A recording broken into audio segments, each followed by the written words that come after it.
Welcome to Daily Plunge. We're in the book of Esther, chapter 2, verses 1 through 23. Now, King Xerxes, after he gets over blowing his top because he's been embarrassed by his former queen Vashti, the young men who take care of him, and in the Hebrew it does confer them as young men, they say, why don't, they come up with a young man idea, why don't you do a beauty pageant to find yourself your next queen? And they think this is a great idea, so they utilize the government bureaucracy so that this is happening in every province. And one of the things to understand is that when they talk about this beauty pageant, this is not like The Bachelor with 20-something-year-old women who have an education and career. Most likely we're talking about, because of that culture and that time, 13-year-olds up to 17-year-olds. But that was the culture.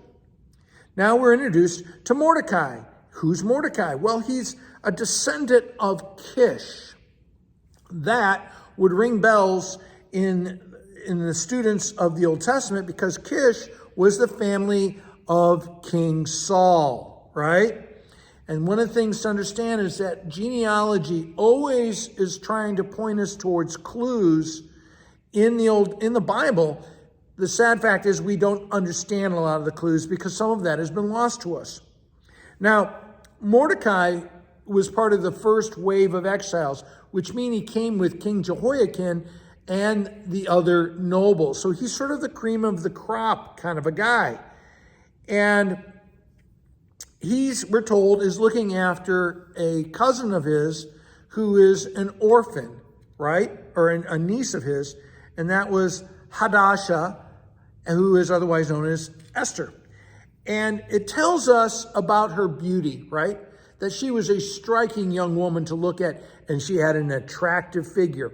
The Bible only tells us about physical attributes when it has something to do with the story, and her beauty will definitely be a part of the story. Now, Esther wins the local pageant. She's taken to the harem in Babylon, where she is under the charge of the guy who is in charge of it. And he makes sure that she's getting the beauty treatment she needs and a special diet.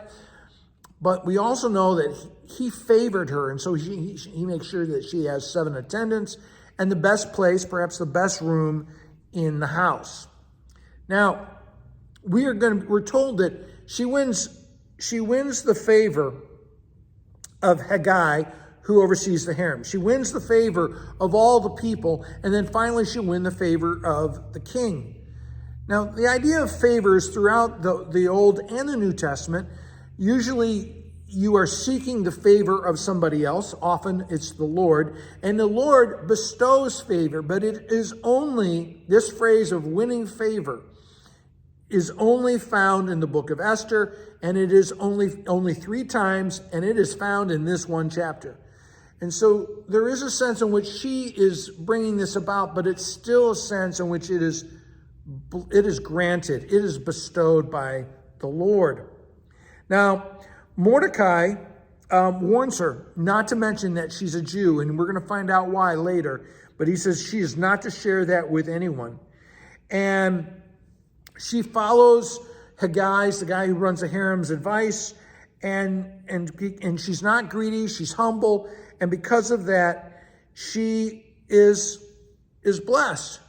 Now, Mordecai, at the end of this chapter, we're told that he's sitting in the city gate, which is more like a civic building where city business was conducted. And while he's there, he overhears a couple of soldiers talking about how they want to overthrow the king.